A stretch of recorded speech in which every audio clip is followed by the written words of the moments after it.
Berikan tepuk tangan dan sorak-sorai buat Tuhan kita. Bersyukurlah. Haleluya.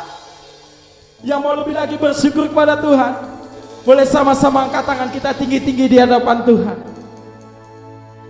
Ku mau selalu bersyukur, selalu bersyukur. Kau Tuhan yang setia, yang selalu menopang. Ku mau selalu bersyukur, selalu bersyukur. Kau Bapakku yang setia. Ku mau selalu bersyukur, selalu bersyukur. Kau Tuhan yang setia, yang selalu menopang. Ku mau selalu bersyukur, selalu bersyukur. Kau Bapakku yang setia. Sama-sama angkat tangan kita di hadapan Tuhan.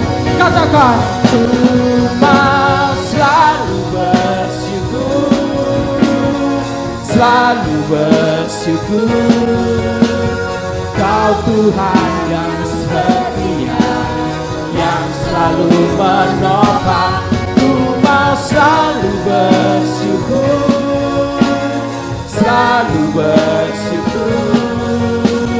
Kau Bapakku yang setia. Ku mau selalu bersyukur, selalu bersyukur. Kau Tuhan yang setia, yang selalu menopang. Ku mau selalu bersyukur, selalu bersyukur. Kau Bapakku yang setia. Lebih sungguh-sungguh lagi, katakan, ku mau selalu bersyukur, selalu bersyukur. Kau Tuhan yang setia, yang selalu menopang. Ku mau selalu bersyukur, selalu bersyukur. Kau Bapakku yang setia. Ku mau selalu bersyukur, selalu bersyukur. Kau Tuhan yang setia, yang selalu menopang. Ku mau selalu bersyukur, selalu bersyukur. Kau Bapakku yang setia. Ku mau selalu bersyukur, selalu bersyukur.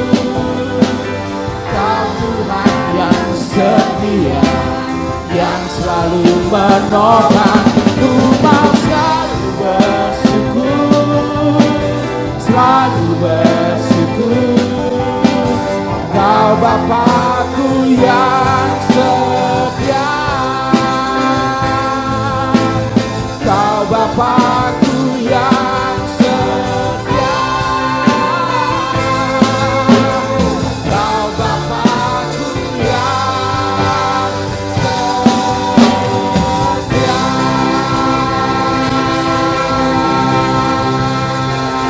Kau setia.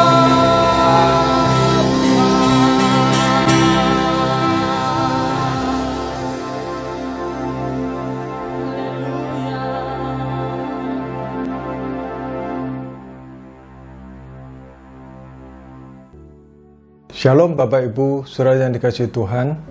Sebelum kita mendengarkan firman Tuhan, saya mengajak kita untuk sama-sama berdoa, minta pimpinan Tuhan. Bapa di surga, terima kasih buat kesempatan ini. Kami boleh kembali mendengarkan akan kebenaran firman-Mu Tuhan. Pimpin kami, urapi hamba-Mu. untuk memberitakan firman-Mu pakai lidah bibir hamba-Mu ya Tuhan. Biarlah firman Tuhan boleh menjadi kekuatan bagi kami semuanya. Terima kasih Tuhan, dalam nama Tuhan Yesus kami berdoa dan mengucapkan syukur. Amin. Saudara saya dikasihi Tuhan, pada kesempatan ini judul khotbah yang ingin saya sampaikan adalah tekad dan nekat. Nah saudara, kalau saya searching di Google kemudian melihat kamus bahasa Indonesia, tekad itu dikatakan sebagai kemauan atau kehendak yang pasti, atau kebulatan hati, atau itikat. Ya, saya rasa tekad ini juga sudah menjadi suatu hal yang jelas. Sedangkan nekat itu artinya berkeras hati dengan keras atau kuat kemauan. Kemudian arti lain adalah terlalu berani, dalam kurung dengan tidak berpikir panjang lagi. Atau arti lain tidak memedulikan apa-apa lagi. Atau tetap tidak mau menyerah, bersikeras, mengotot. Itu arti kata nekat. Cuman sayangnya di dalam contoh kamus itu, kata nekat itu sendiri itu dicontohkan lebih banyak hal-hal yang negatif. Nah saudara-saudara, saya bukan ahli bahasa dan memang tidak sedang membahas mengenai bahasa atau arti kata, tetapi izinkanlah saya memakai kata nekat ini sebagai salah satu alat bantu ekspresi ya, untuk saya lebih bisa artinya mengekspresikan, menyampaikan kebenaran firman Tuhan yang mau saya sampaikan ini dalam bahasa sehari-hari yang lebih mengena, yang lebih bisa dimengerti saudara-saudara. Nah izinkan saya untuk memberikan satu definisi arti kata nekat dalam artian yang positif ya, yaitu berani bertindak di luar nalar karena mempunyai dasar yang lebih kuat lagi ya.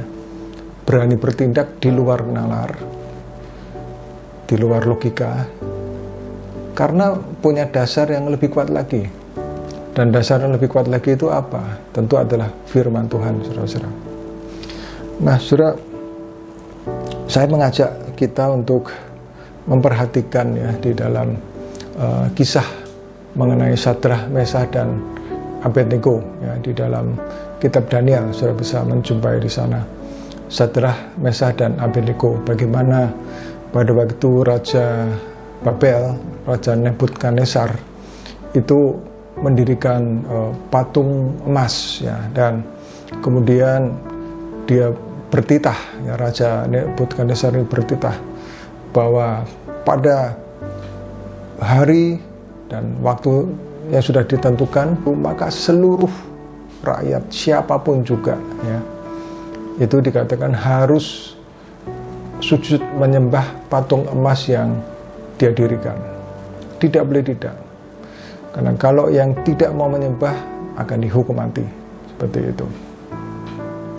Nah, saudara, kemudian pada waktu itu terjadilah ya, di hari yang ditentukan, maka begitu ada bunyi-bunyian ya, kemudian semua orang itu sujud, tapi kecuali dikatakan Sadrah, Mesah, dan Abednego tidak mau.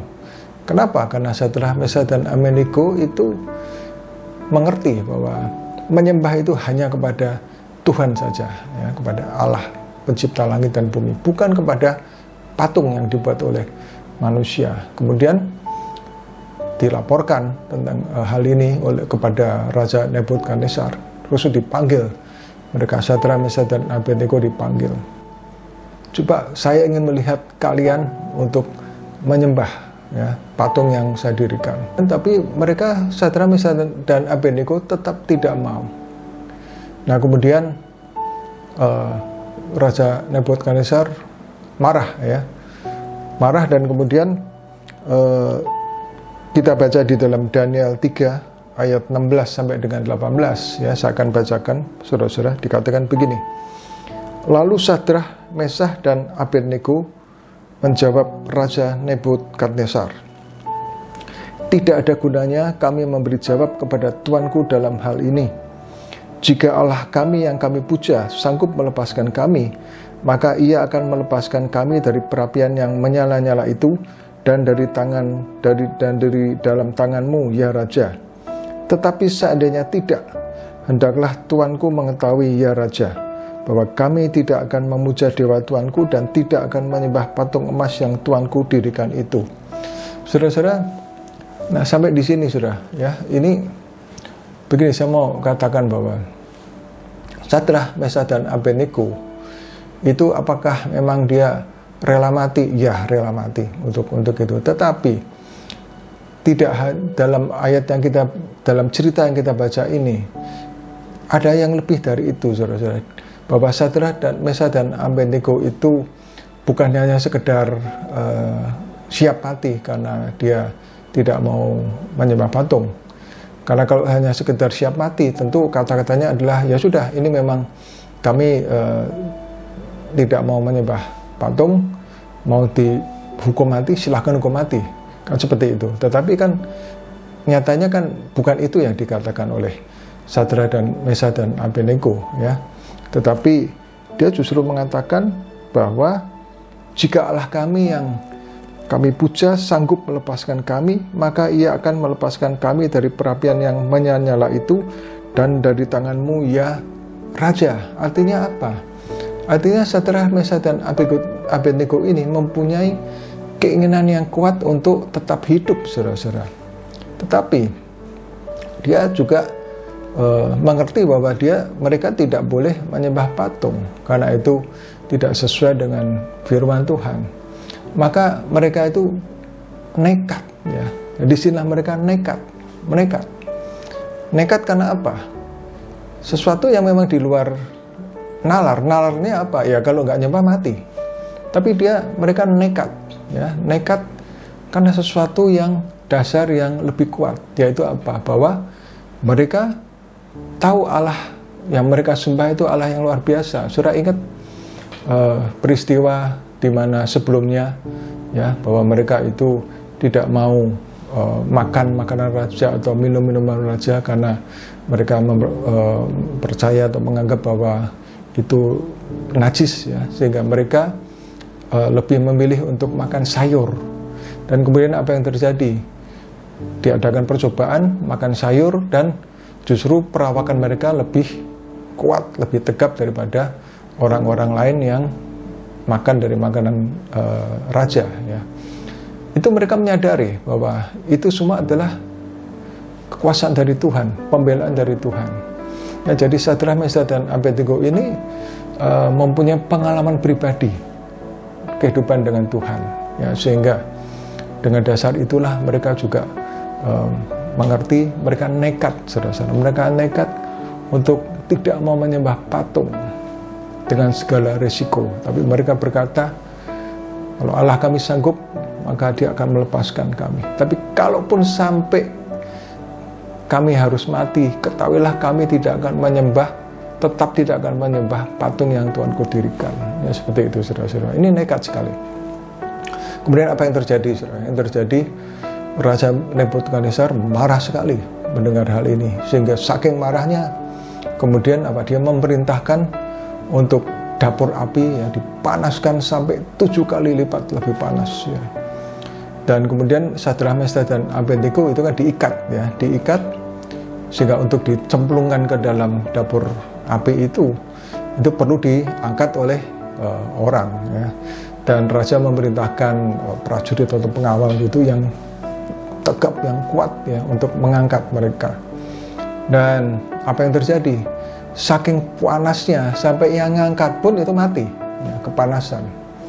Nah, kemudian yang terjadi, sudah tahu bahwa ceritanya bahwa Sadrah, Mesakh dan Abednego masuk ke dapur api yang menyala-nyala. Tetapi mereka tidak mati, ya. Karena apa? Karena Tuhan yang menyertai. Ya, ada di sana selain Sadrah, Mesakh dan Abednego ada lagi satu pribadi yang kelihatan berjalan-jalan di tengah-tengah api. Ya, kemudian Raja Nebukadnezar terheran-heran akan hal itu, ya. Dan justru peristiwa ini menjadi memuliakan nama Tuhan. Nah, saudara, coba kita lihat saya akan bacakan ya di dalam Daniel tadi 3 ayat yang ke-28. Dikatakanlah begini. Berkatalah Nebukadnezar, terpujilah Allahnya Sadrah, Mesah, dan Abednego. Ia telah mengutus malaikatnya dan melepaskan hamba-hambanya yang telah menaruh percaya kepadanya dan melanggar titah raja, dan yang menyerahkan tubuh mereka karena mereka tidak mau memuja dan menyembah Allah manapun kecuali Allah mereka. Sebab itu aku mengeluarkan perintah bahwa setiap orang dari bangsa, suku bangsa, atau bahasa manapun ia yang mengucapkan penghinaan terhadap Allahnya Sadrah, Mesah, dan Abednego akan dipenggal-penggal dan rumahnya akan dirobohkan menjadi timbunan puing, karena tidak ada Allah lain yang dapat melepaskan secara demikian itu. Ya, jadi Sadrah, Mesah, dan Abednego ini yang berani nekat itu, ya, karena tahu akan kebenaran dari firman Tuhan, kebenaran dari Allah yang mereka sembah, ya, kemahakuasaan Allah yang mereka sembah. Maka itu justru menimbulkan mujizat dan mempermuliakan Allah. Jika Nebukadnezar sendiri mengemukakan hal yang demikian yang kita baca tadi, saudara-saudara. Nah, ini satu contoh ya, yang ada banyak ya, tapi satu lagi saya akan ceritakan tentang Gideon. Itu waktu itu berhadapan dengan bangsa Midian, saudara-saudara ya. Karena orang Israel itu meninggalkan Tuhan, ya, maka akhirnya bangsa Midian itu bisa untuk menimbulkan kerugian yang besar kepada orang Israel ya. Di situ orang Midian juga datang berbondong-bondong bawa kambing domba, semuanya orang-orang menghambur ke tengah-tengah wilayah di Israel dan kemudian ikut mengambil juga kambing domba orang-orang Israel ya, sehingga orang Israel melarat ya. Itu karena mereka meninggalkan Tuhan, maka terjadi hukuman seperti itu ya. Tujuannya supaya mereka bisa sadar bertobat, tapi mereka nggak bertobat juga, sehingga itu terjadi, saudara-saudara. Nah, kemudian karena mereka akhirnya bersusur kepada Tuhan ya, maka Tuhan bangkitkan Gideon. Dengan cara apa? Gideon ini masih muda ya, tetapi kemudian dikatakan malaikat Tuhan menampakkan diri, kemudian bilang menguatkan dia, hai kau pahlawan yang gagah perkasa ya, seperti itu. Gideon dikuatkan ya, singkatnya Gideon dikuatkan. Kemudian ada Gideon juga minta tanda ya, bahwa apakah memang Tuhan akan memakai dia untuk melepaskan bangsa Israel dari tangan bangsa Midian, itu kan diberikan tanda, saudara ya. Jadi Gideon mempunyai dasar, dia punya pengenalan pribadi dengan Tuhan ya, pergaulan pribadi dengan Tuhan, sehingga dia mempunyai dasar untuk apa? Untuk percaya bahwa memang dia akan dipakai Tuhan untuk mengalahkan bangsa Midian. Dengan berapa orang, saudara-saudara? Kalau saudara tahu dengar ceritanya, saudara mengerti ceritanya kan, bahwa tadinya ada 32.000 rakyat, kemudian diseleksi ya, menjadi 10.000 dan diseleksi lagi menjadi hanya 300 ya. 300 melawan bangsa Midian yang saat itu bersama juga dengan bangsa Amalek dan beberapa bangsa yang lain. Dikatakan mereka bergelimpangan, maksudnya bergelimpangan itu sedang menghadapi bangsa Israel, dan dengan jumlah yang banyak, membawa juga ternak segala macam, dan ternaknya bergelimpangan sehingga seperti pasir di laut banyaknya, dan jumlah tentara yang besar juga ya, seperti itu, saudara-saudara. Itu semua dihadapi mau dihadapi dengan 300 orang. Apa enggak itu namanya nekat ya? Nalar bilang 300 orang mana bisa menghadapi pasukan yang jumlahnya demikian besarnya, nggak masuk akal. Tapi Gideon nekat. Kenapa? Karena dia punya dasar yang lebih kuat, pengenalan pribadi dengan Tuhan yang menyuruh dia untuk melawan bangsa Midian, dan Tuhan memberikan janji akan memberikan kemenangan. Bahkan hanya dengan 300 orang, saudara-saudara. Dan terjadilah ya bahwa dengan 300 orang bawaannya apa? Bukan bawa pedang, tapi bawa sangkakala, bawa obor, dan kemudian buyung dipecahkan. Ya. Nah, saudara-saudara, di situ 300 orang itu ya dengan hanya membawa bukan senjata perang ya, tapi sangkakala, obor, dan buyung yang dipecahkan di sana ya, saudara-saudara, itu Tuhan menimbulkan kekalahan yang besar. Ya seperti itu tadi juga, bangsa Midian akhirnya kacau balau, bahkan saling menusuk satu dengan yang lain. Ya, saudara, itu nekat, saudara-saudara, ya. Tapi nekat yang berdasarkan pengenalan akan firman Tuhan, sehingga apa? Sehingga menimbulkan kemenangan yang luar biasa. Nah, saudara-saudara yang dikasihi Tuhan, ada begitu banyak ya masalah dalam hidup kita, saudara-saudara ya. Baik ekonomi maupun bidang-bidang lainnya.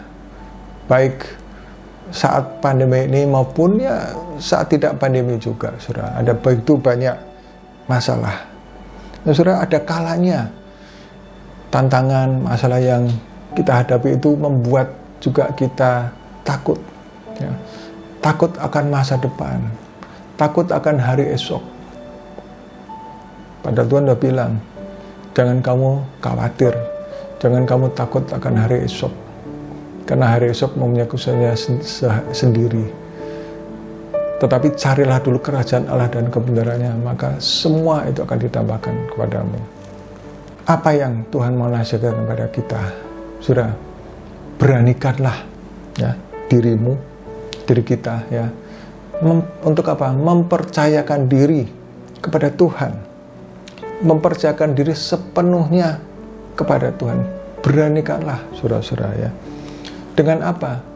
Kenali firman-Nya, kenali kuasanya, kenali kasih-Nya, punya pengalaman pribadi dengan Tuhan ya. Sehingga apa? Sehingga tumbuh iman kita yang begitu kuat ya.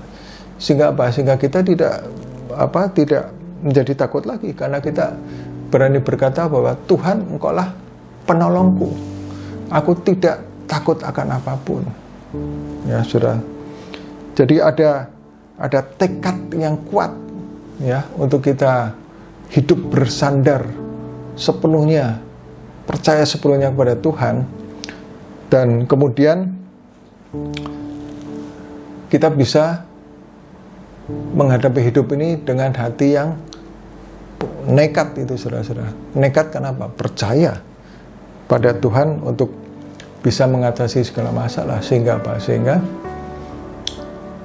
tidak lagi menjadi takut atau khawatir, tetapi kita bisa punya hati yang tenang, sukacita ada, damai sejahtera ada. Karena apa? Karena kita ini mempunyai hati yang nekat itu tadi. Nekat apa? Nekat bahwa hidupku ini apapun juga, aku ini percayakan hidupku, diriku sepenuhnya pada Tuhan, dan aku tahu bahwa Tuhan itu yang menolong aku. Enggak apapun yang terjadi, enggak ada masalah, saudara-saudara. Saudara-saudara, ada kesaksian seorang ibu. Ya. Ibu ini seorang yang kaya, ya. Dia seorang pemimpin di perusahaan dia kaya. Tapi karena suatu kesalahan perhitungan yang dia lakukan, maka singkat cerita ibu ini menjadi bangkrut. Nah, saya lupa cerita di mana suaminya, apakah sudah meninggal, saya lupa itu. Tetapi dikatakan bahwa pada saat dia bangkrut, ya, dia beserta dengan beberapa orang anaknya itu kemudian terpaksa harus pindah menyewa suatu tempat, ya, tempat sewaan, tempat kontrakan yang hanya satu ruangan saja, di tempat yang terpencil, yang terpojok. Dia beserta dengan anak-anaknya. Dia yang tadinya kaya raya, hidup mewah, tapi kemudian dia langsung merasakan bahwa hidup serba kekurangan. Kemudian dikatakan bahwa dia punya uang hanya pada waktu itu hanya belasan ribu ya.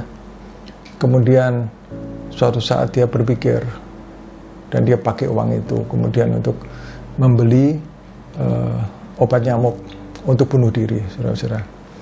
Dan dia mikir bahwa pertama dia akan kasih minum dulu obat nyamuk gitu kepada anak-anaknya supaya anak-anaknya mati. Dan setelah anak-anaknya mati, kemudian dia juga akan bunuh diri, mati, seperti itu. Nah, saudara, di tengah-tengah malam yang dia mau bunuh diri itu, saudara-saudara, di tengah-tengah hati yang galau dan dia mau melakukan itu, tiba-tiba ada satu sosok sinar, sosok pribadi yang bersinar, yaitu Tuhan Yesus menampakkan diri kepada ibu ini. Yang padahal sebetulnya pada waktu itu ibu ini justru benci kepada nama Yesus, ya, kepada Tuhan Yesus. Tapi justru Tuhan Yesuslah yang menampakkan diri, memberi kekuatan kepada ibu ini. Dan ibu ini bersaksi bahwa dia mempunyai timbul satu harapan, ya, suatu harapan untuk hidup, ya, harapan di mana Tuhan itu Tuhan Yesus akan memelihara hidupnya, seperti itu, saudara. Nah, jadi ibu ini yang tadinya berpikir mau bunuh diri, mati, karena dia tidak berani hidup, ya, dia tidak berani menghadapi kenyataan hidup. Dipikirnya ya jalan pintas, dipikirnya mati itu menyelesaikan segalanya, berakhir segalanya, padahal kan tidak, saudara. Nah, dia yang takut menghadapi hidup, kemudian dia timbul satu keberanian, dia timbul harapan, dan dia berani menghadapi hidup itu, punya tekad menghadapi hidup, dan dia jalankan itu, ya. Dan kemudian dengan sisa uang yang ada, ya, dia membeli kacang, ya, kacang kedelai, kalau nggak salah kacang kedelai yang hanya sedikit, kemudian dia olah, dia jualan. Seorang kaya raya tadinya harus jualan kacang seperti itu, tapi dia tetap memberanikan diri. Dia menanggung rasa malu semuanya, tapi dia memberikan diri. Dan kemudian yang terjadi adalah sedikit demi sedikit, ya, dia bisa menghidupi, mengumpulkan uang seperti itu. Sehingga dan dia mempunyai pengalaman dipelihara oleh Tuhan Yesus, ya. Dan dia merasakan, dan akhirnya dia bertobat, ya. Setelah dia mengenal firman Tuhan lebih lagi, kemudian dia bertobat dan dia menjadi penginjil, evangelis, penginjil. Dan kemudian apa yang terjadi? Bahkan dia bisa juga menyekolahkan anaknya sampai ke luar negeri, saudara-saudara, ya. Bukan karena dia kembali kaya, tetapi karena memang perkara ajaib yang Tuhan bukakan jalan, ya, lewat beasiswa, lewat ini, lewat itu, lewat pertolongan dari orang-orang sekitar yang dia kenal, ya. Nah, saudara, ibu ini bersaksi seperti itu. Nah, dia akhirnya menjadi penginjil, saudara. Suatu hal yang luar biasa, saudara, ya. Dan ibu ini berani untuk menghadapi hidup, ya. Kita juga mengenal cerita, ya, tentang saudara pasti pernah dengar cerita tentang Raja Wali, induk Raja Wali dan anaknya, ya, di mana anak-anaknya sudah mulai bertumbuh besar, itu kemudian justru sarangnya dibongkar bangkir, dan kemudian anaknya oleh induk Raja Wali itu didorong, diterjunkan. Apa yang terjadi? anak Raja Wali takut tentu ya, jatuh dari tempat tinggi. Dan dia mau coba kepak-kepak, dia juga belum belajar terbang. Ya, diajarin terbang sama induknya. Tapi kemudian apa yang terjadi? Induknya kemudian menyongsong dari bawah, tep, diangkat lagi, ditolong lagi ke atas. Saudara-saudara. Percobaan pertama, kedua, ketiga ya, si anak Raja Wali anak Raja Wali mungkin ya jelas pertama takut ya. Tapi mungkin kemudian di yang kesekian kalinya ya, si anak Raja Wali ini kemudian punya pengalaman kan, pengalaman pribadi bagaimana bahwa sekalipun jatuh tetapi toh induknya tidak tinggal diam. Dia punya pengalaman pribadi dengan induknya ya. Sehingga kemudian apa? Pada waktu dia jatuh lagi, atau mungkin dia bahkan kesekian kalinya, dia bisa juga mencoba untuk memberanikan diri, nekat, ya, untuk apa? Untuk terbang, untuk belajar terbang, saudara-saudara. Ya, itu nekat, saudara-saudara, sesuatu yang nekat. Dan yang terjadi kemudian apa? Karena itu maka akhirnya si anak Raja Wali sanggup untuk terbang. Nah, saudara-saudara, kadang-kadang atau seringkali memang Tuhan itu izinkan masalah-masalah itu timbul. Supaya apa? Supaya kita belajar sesuatu. Bagaimana kalau kita mengandalkan Tuhan, kemudian Tuhan menolong. Itu pelajaran pribadi, saudara-saudara. Dan sehingga pada waktu kita hadapi masalah, ya, maka itu tadi, bertekadlah, ya, untuk percaya penuh pada Tuhan, dan kita hadapi semua dengan hati yang nekat itu tadi ya. Nekat apa? Nekat berani melakukan segala sesuatu, berani mempercayakan diri sepenuhnya kepada Tuhan, sehingga mengatakan Tuhan itu penolongku, aku tidak takut ya. Ada rasa yang kuat seperti itu, saudara-saudara ya. Nah, saudara-saudara, tetapi saya juga ingin pesankan satu hal lagi ya, bahwa saudara, kita jangan nekat kalau nggak punya dasar ya. Jangan nekat kalau nggak punya dasar. Jadi nggak cuma sekedar ya aku menekat aja, nggak bisa, harus punya dasar. Karena ada juga suatu cerita kan yang sering mungkin saudara dengar juga ya, bahwa ada beberapa orang itu ingin menyeberangi sungai. Kenapa? Ingin sungai yang deras airnya. Kenapa? Karena mereka berkata, ya Tuhan pasti menolong, Tuhan pasti akan melindungi kami. Padahal Tuhan tidak berfirman, Tuhan tidak menyuruh, tapi hanya sekedar dengan keinginannya sendiri. Nah, saat menyeberang ya apa? Ya terhanyutlah ya, saudara-saudara. Karena tidak ada dasar yang kuat. Saudara, Petrus itu pada waktu berjalan di atas air, itu bukan atas kemauan, artinya nekatnya asal nekat saja, saudara-saudara. Tetapi apa?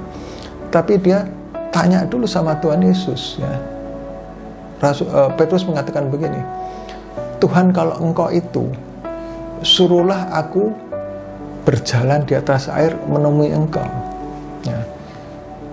Kemudian apa? Petrus nggak langsung nyemplung, saudara, tapi menunggu untuk Tuhan Yesus berkata. Dan Tuhan Yesus menjawab, datanglah. Nah, itulah dasar firman Tuhan. Firman dari yang diucapkan oleh Tuhan Yesus. Dasar bahwa Tuhan Yesus yang menyuruh. Nah, maka Petrus kemudian mencemplungkan kakinya ke dalam air itu, kemudian berjalan di atas air ya, saudara-saudara. Karena ada dasarnya ya. Jadi kita harus mengerti akan hal itu ya. Jadi saudara-saudara, saya tidak tahu apa yang sedang